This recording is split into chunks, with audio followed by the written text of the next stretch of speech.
దీనమ్మ జీవితం ఈరోజు చచ్చిపోవాలి నేను. ఏంటి చనిపోతావా? రే ఏమైందిరా, ఎందుకు చనిపోవాలంటున్నావు? ఏమని చెప్పన్నా, నా జీవితంలో అన్ని ప్రాబ్లమ్సే. నా లైఫ్ నాకే నచ్చట్లేదు. రే అసలు జీవితం అంటే ఏంటో తెలుసారా నీకు?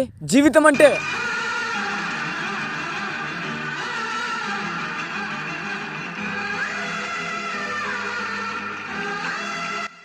అదిరా జీవితం అంటే. ఆలోచించుకో, జీవితాన్ని నిలబెట్టుకో.